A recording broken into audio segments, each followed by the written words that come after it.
The first thing they told me when I signed up was, "Don't expect visitors, you'll be alone." They said it like a warning, but for me, it was a promise. I needed the silence. The past year had been nothing but noise, my parents splitting apart like dry wood, my girlfriend ghosting me without a word, and the constant pressure of figuring out what the hell to do with my life. So when the ranger station offered me a summer job as a fire lookout, I didn't hesitate. 3 months in a wooden tower above the Montana forest, paid to stare at trees and radio and smoke. Perfect. The drive out was long, the roads narrowing until they became dirt tracks swallowed by endless green. Pines pressed in on both sides, their needles whispering with every gust of wind. My truck rattled over roots and gravel until finally, the trees broke and the tower rose up ahead of me. 30 feet of weathered timber, stairs spiraling up to a small cabin perched on top like a birdhouse. It looked lonely. It looked perfect. The ranger who handed me the keys was an older guy named Calhoun. Leather skin, eyes sharp as flint, the kind of man who looked carved out of the very mountains we stood on. "Keep the log updated," he said, tossing me a battered notebook. "You see smoke, you radio it in. You hear anything strange, you write that down too." That last part caught me off guard. Strange. Calhoun gave a thin smile that didn't reach his eyes. "Forest does funny things at night. Wind can sound like voices. Animals move in ways you wouldn't expect. Just don't panic, and don't go wandering off the trail after dark." He left me with those words echoing in my skull, then drove off, leaving me in the silence of the wilderness. The tower groaned as I climbed, the wooden steps creaking beneath my boots. At the top, the lookout cabin smelled of pine sap and dust. One room, a desk with a map, a radio, a Seat, and windows on all 4 sides, giving me a view that made my stomach dip. The forest stretched out in every direction, an ocean of green, ridges rolling into the horizon. For a while, I just stood there, drinking it in. No cars, no voices, just the sigh of wind across 100 miles of trees. But as the sun set, the silence deepened in a way that didn't feel peaceful anymore. Shadows stretched long between the trunks. The forest looked less like an ocean and more like a mouth. Dark, waiting, hungry. I cooked a quick dinner on the hot plate, wrote a half-assed entry in the logbook. Day 1, clear skies, no smoke, nothing unusual. Then settled on the cot with my flashlight. Somewhere around midnight, I woke up. Not from a dream, not from thirst, just awake. My skin prickled. The forest was alive with sound, not the hoot of an owl or the cry of coyotes, but something else.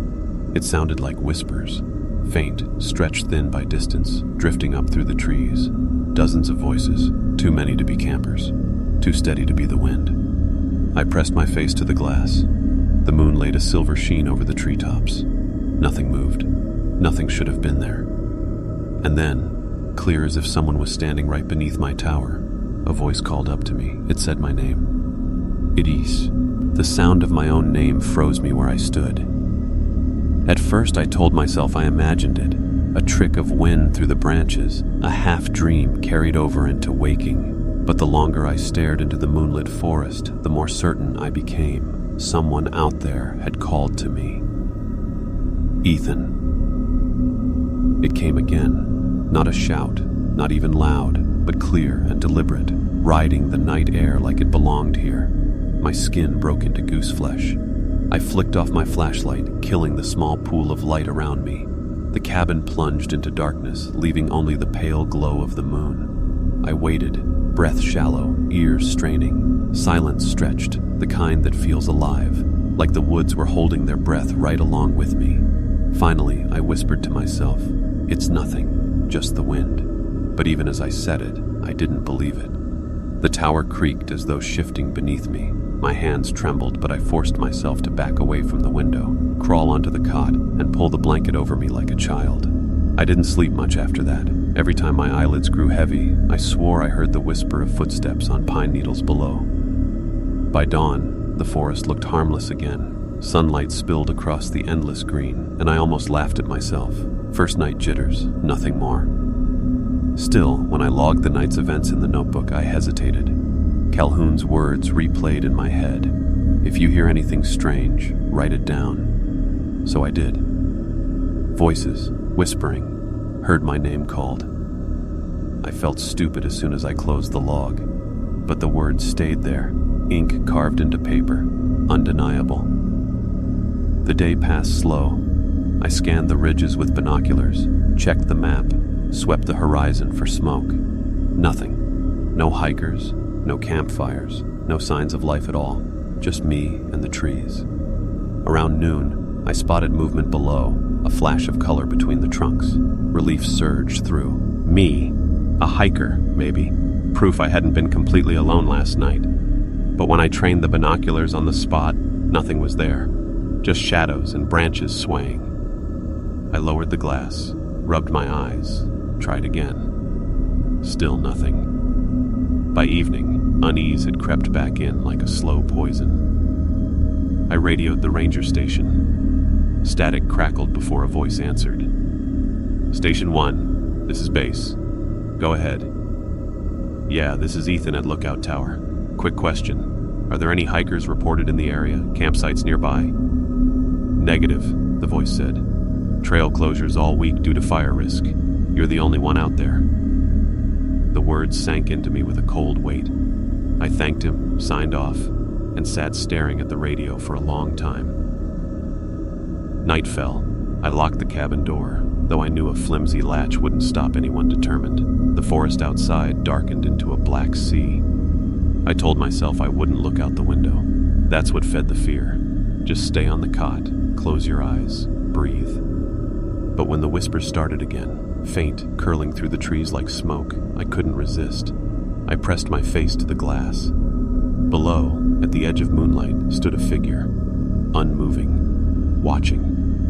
And though I couldn't see its face, I knew it was smiling at me. The figure below the tower didn't move. It just stood there, half swallowed by the shadows, head tilted slightly upward as if it were listening for something. My heart hammered so hard I swore it would shake the glass. I blinked, and the figure was gone. Not walked away, not slipped into the trees, just gone. I stepped back from the window, nearly tripping over my cot. My breath came in sharp bursts. I tried to convince myself it had been a trick of the moonlight, shadows bending wrong, my brain pulling faces out of the dark the same way it found shapes in clouds. But deep down, I knew better. I grabbed the radio, my hand shaking so much I nearly dropped it. "Base, this is Tower 1. Do you copy?" Static, a low hiss, no response. "Base, come in." Nothing. I slammed the receiver down and sat there, pulse roaring in my ears. The silence pressed in on me. The longer I stared at the tree line, the more certain I became that the forest itself was leaning closer, listening. When I finally lay down, sleep refused to come. Every creak of the tower sent adrenaline spiking through me. At some point near dawn, exhaustion pulled me under. I woke to sunlight and the sound of the radio crackling. "Tower 1, come in. Ethan, do you copy?" I scrambled up and snatched the receiver. "I'm here. I'm here." "You didn't check in last night," the ranger's voice said. I recognized it. Calhoun. He didn't sound angry, just expectant. I hesitated. The radio wasn't working. I tried. All I got was static. A pause, then. "Radio's fine. Must have been something on your end." I almost told him about the figure, about the whispers, but the words tangled in my throat. Saying it out loud felt dangerous, like I'd be inviting it closer. Instead, I said, "No smoke, no problems." He signed off without another word. The day dragged. I forced myself into routine, binocular sweeps, logging team, paratures, pacing the small square of the cabin until my legs ached. Still, I couldn't shake the sense of being watched. Every time I turned from the window, I felt eyes burning into my back. Late in the afternoon, I heard something. A knock. 3 slow raps on the wooden supports of the tower. I froze. It came again. Knock. Knock. Knock. Measured. Deliberate. Too high up to be an animal. Too steady to be anything but human. "Who's there?" I shouted, instantly regretting it. My voice cracked, sounding thin against the vast wilderness. Silence. I leaned over the railing, heart in my throat. Nothing below but the endless forest. No footprints in the clearing, no sign of movement. When darkness fell, I kept every light off. I sat in the dark with my back to the wall, flashlight clutched in my hand, straining to hear beyond the thud of my own heartbeat. The whispers returned, not just one voice this time, but many, dozens, maybe more, rising and falling together in a strange cadence, like a prayer murmured in a language I couldn't understand. I pressed my palms over my ears, but the sound seeped in anyway, vibrating in my bones. Then, beneath the chorus, one voice rose clearer than the rest. It was my mother's. She was calling my name. It wasn't possible. My mother was hundreds of miles away in Illinois, and even if by some miracle she had hiked her way through these woods, she wouldn't be here at the base of a fire lookout tower in the dead of night, whispering up at me. But it was her voice. I would have staked my life on it. The tone, the cadence, gentle, coaxing, the way she used to call me inside when I stayed too long in the yard as a kid. "Ethan, come down." I gripped the cot so hard my knuckles ached. My mouth went dry. I wanted to scream that it wasn't real, that it couldn't be real, but my throat locked. Instead, I stayed frozen, listening as the whispers ebbed and flowed around her single thread of sound. They never drowned her out. It was like the others wanted me to hear her, to focus on her. "Come down." My body trembled with the urge to obey. That terrified me most. Some primitive part of my brain pushed at me. Climb down the ladder, step into the trees, go to her. I bit down on the inside of my cheek until I tasted blood. The sharp sting broke the trance. I squeezed my eyes shut, clamped my hands over my ears, and whispered to myself over and over, "It's not her. It's not her. It's not her." At some point, exhaustion must have won. When I opened my eyes again, gray light was pushing through the windows. Birds sang. The forest looked ordinary. But I didn't feel ordinary. Something had shifted inside me. The logbook sat on the desk, waiting. I stared at it for a long time before picking up the pen. Finally, I scrawled, "Voices again." Heard my mother calling, "Do not trust it." The words looked insane, even to me. That afternoon, I tried the radio again. "Base, this is Tower 1, do you copy?" Static. Then, Calhoun's voice. "Tower 1, go ahead." I think someone's out here," I said. My voice shook despite my effort to steady it. Below the tower at night, knocking, calling. "Don't engage," he cut me off, sharp. "You hear anything strange, you stay put. Do not leave the tower after dark. Do you understand?" His tone left no room for argument. "Yeah," I managed. The radio clicked dead. I wanted to demand answers, but I couldn't. The way he said it, flat, final, like he already knew exactly what was happening, it shut me down cold. That night, I forced myself to sit at the desk instead of hiding on the cot. If they wanted me to hear, fine, I'd hear. But I wouldn't move. When the voices came, they were louder.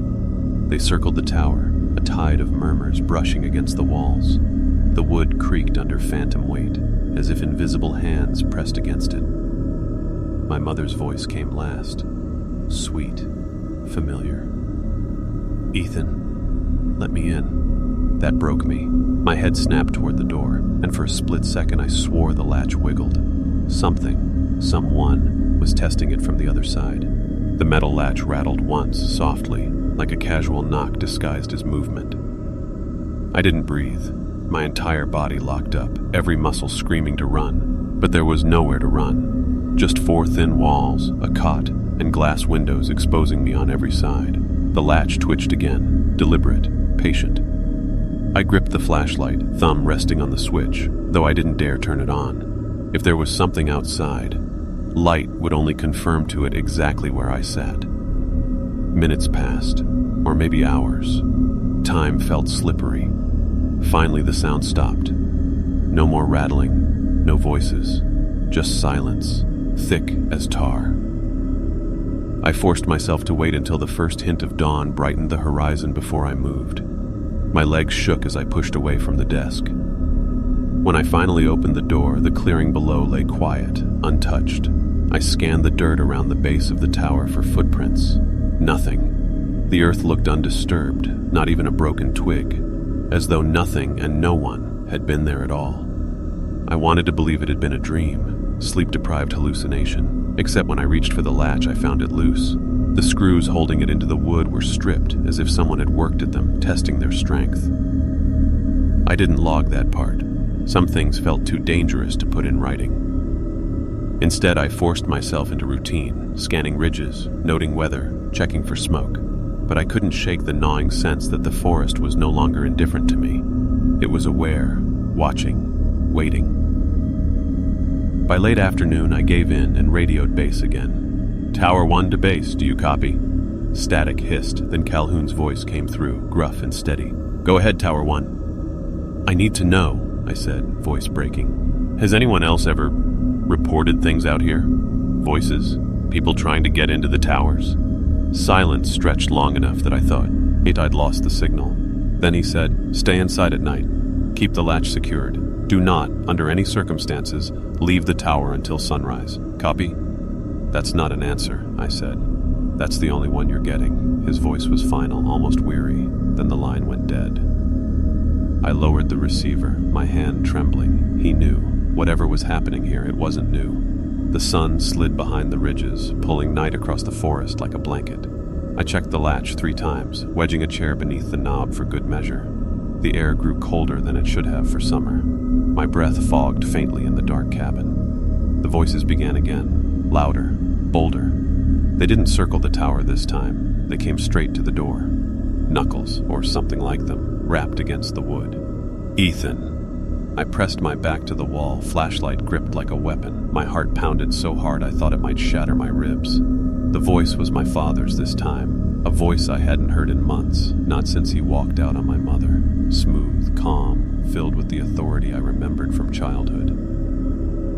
"Son," he said, "open the door. It's just me."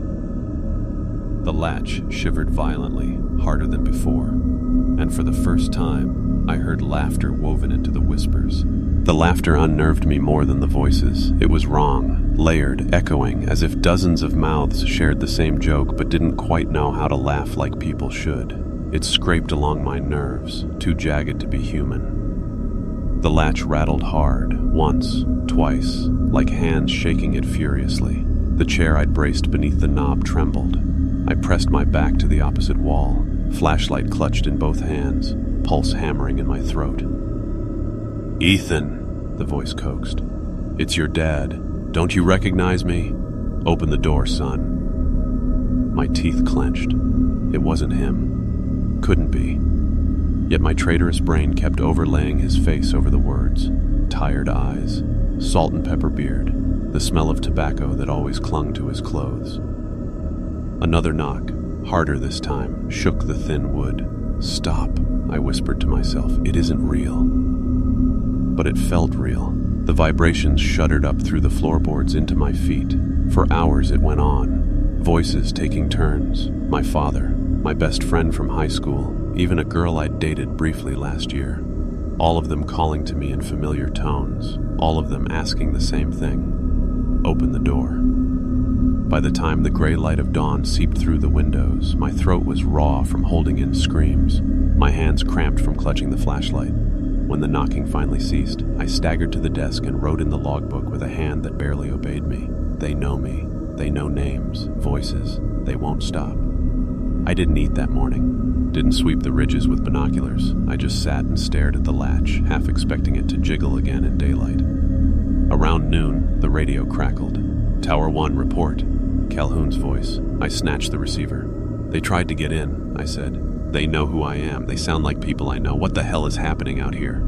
Silence. Then, "You're not the first." My stomach flipped. "What does that mean?" "It means do your job. Watch for fires. Ignore the rest." "You knew," I spat. "You knew before I came out here." The radio clicked. Dead air. He'd shut me out again. I slammed the receiver onto the desk. Fury burned through my fear, but only for a moment. Then the exhaustion returned, heavier than before. As night fell, dread pooled in my stomach. I knew they'd come back.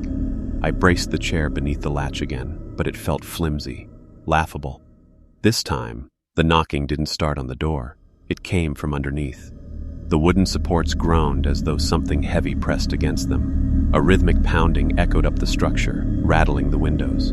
I crouched low, palms pressed to the floor, and felt the vibrations thrumming beneath me. The whispers grew wild, overlapping, too many voices at once, and threaded through them all, a new phrase emerged: "Let us climb." The tower shuddered violently, as if unseen hands were scaling the beams. I scrambled to the window and looked down. Nothing. No one. Just the clearing bathed in moonlight. Yet the pounding climbed higher, closer, until it seemed to come from just below my feet. And then, sharp, deliberate, 3 knocks sounded against the floorboards of the cabin itself. Right beneath where I stood, the 3 knocks beneath my feet echoed longer than they should have, reverberating through the cabin floor like the tower itself was hollow. I stumbled back, pressing myself against the far wall, every nerve in my body lit with panic. Then came a 4th knock, slower, heavier. They're inside. The thought struck me with sick certainty. If they could climb the beams, what was stopping them from breaking through the floorboards? I snatched the flashlight and swept its beam over the planks. Dust floated in the cone of light, but the boards looked solid. No gaps, no holes, just trembling wood. I forced myself to breathe, in and out, steady, steady. It's in your head, Ethan. You're hearing things. But when I crouched low, pressing my ear to the floor, I heard it. The faintest scraping. Long nails dragging against the underside of the boards. I recoiled so fast I smacked my head on the desk. Pain flashed, but fear drowned it out. I wanted to radio Calhoun, scream at him, demand he come get me. But part of me already knew what he'd say. Stay in the tower. Do your job. So I sat awake until dawn, ears straining for the scrape of claws. When the morning light came, I crawled across the floor to where I'd heard it. My stomach dropped. There were marks. Thin, shallow scratches etched across the boards in patterns too deliberate to be random. Circles, intersecting lines, shapes that made no sense but left me colder than if they'd spelled words. I touched them. The wood was splintered, fresh. Something had been here. I wrote nothing in the logbook. Some part of me feared that by recording it, I was acknowledging their reality, giving them power. Instead, I stuffed the notebook in the drawer and tried to convince myself to forget. That afternoon, I forced myself into duty, scanning the ridges with binoculars, noting temperatures, sketching smoke plumes that didn't exist. Anything to pretend I still had control. But the forest betrayed me. At the edge of the northern ridge, I saw movement. Something pale threading between the trees. Human-shaped, but too tall. Arms too long. Movements jerky and wrong, like a marionette with tangled strings. I blinked, and it was gone. I lowered the binoculars, my hands shaking so badly I almost dropped them. I told myself I wouldn't look again, but curiosity clawed harder than fear. I lifted them once more. The clearing below the tower was empty, except it wasn't. Etched into the dirt directly beneath the ladder were fresh marks, carved with impossible precision. The same circles and intersecting lines I'd seen scratched into my floorboards. I staggered back, dropping the binoculars to the desk. My chest heaved. They weren't just trying to get in. They were leaving me messages, symbols, warnings, or invitations. That night, I braced the door with everything I had. The chair, the cot, even the desk dragged across the threshold. I sat awake, flashlight clutched in both hands, whispering prayers I hadn't believed in since childhood. The whispers began anyway, louder, stronger. The laughter joined again, high and broken. And then, cutting through it all, came a voice I hadn't heard in years. My grandfather, dead nearly a decade. "Ethan," he said, voice wet and guttural, like the words dragged themselves through rotting lungs. "Let us in." My grandfather's voice clung to me long after it faded, like smoke that wouldn't leave the lungs. I sat in the dark, shaking, waiting for the knocking to begin again. But that night there was no pounding, no scratching, just whispers that rose and fell like a tide until dawn came and painted the forest in muted gold. When I finally unstacked the furniture from the door, my body felt brittle, hollow. I hadn't eaten properly in days. My eyes ached from lack of sleep. Every part of me wanted to radio Calhoun and demand he get me out of here, but something told me he wouldn't. Instead, I began searching. If I wasn't the first, like Calhoun had said, then maybe there was proof, some trace of whoever came before. I tore through drawers, cabinets, even pried up the mattress on the cot. For hours, I found nothing but dust and yellowed ranger manuals. Then, wedged behind the desk, I found it. A journal. It was old, the leather cracked, pages stiff with moisture, but the entries were legible.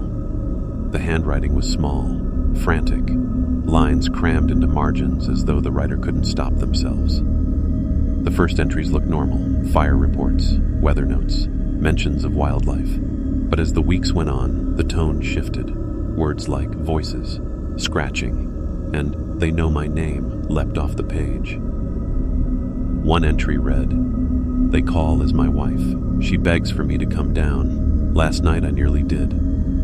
Another, "They're in the beams. I hear them climbing, laughing." And the final entry, scrawled so hard the pen had nearly torn through the paper.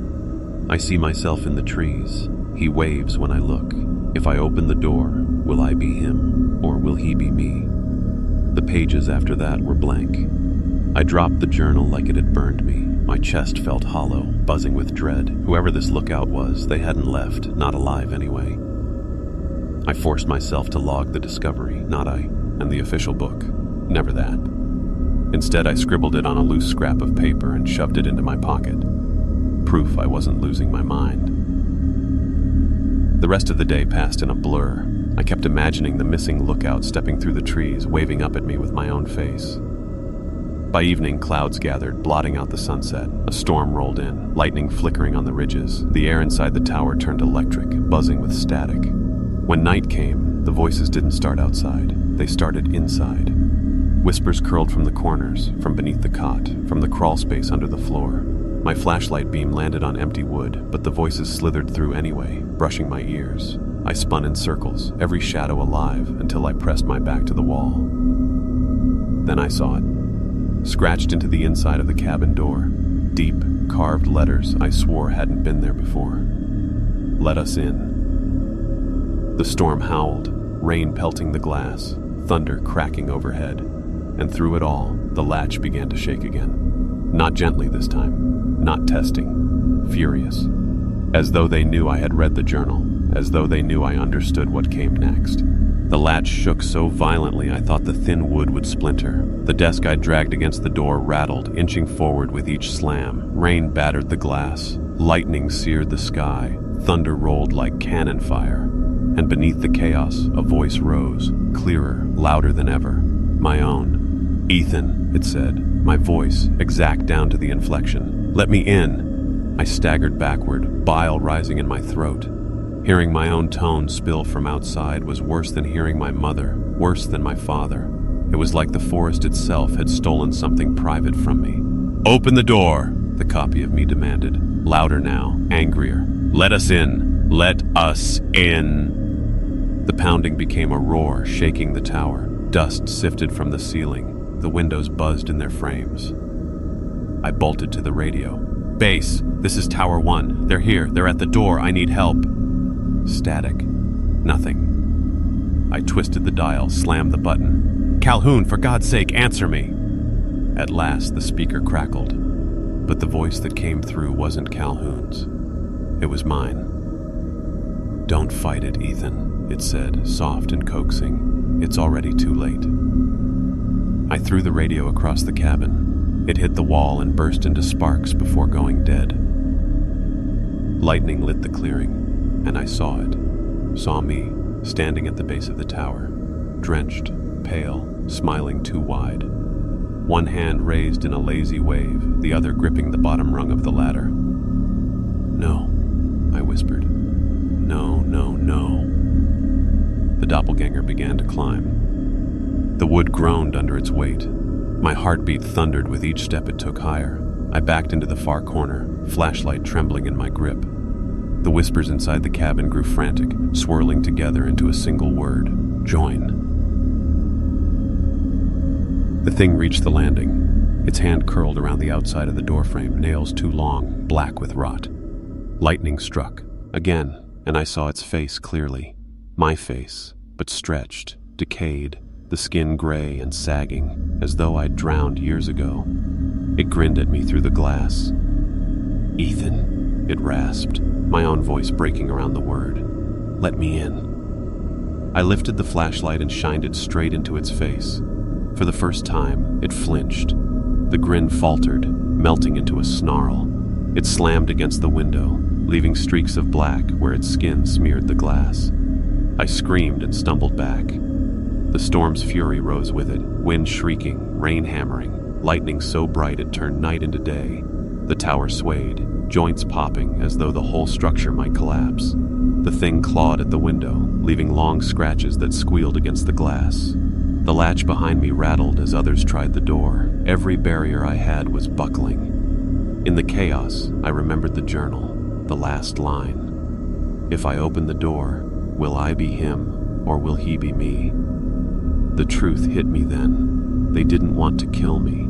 They wanted to replace me, to wear me like a mask, walk out of the tower in my skin. The thought rooted in my gut, heavier than any fear I'd ever known. The copy of me slammed again, and the glass cracked.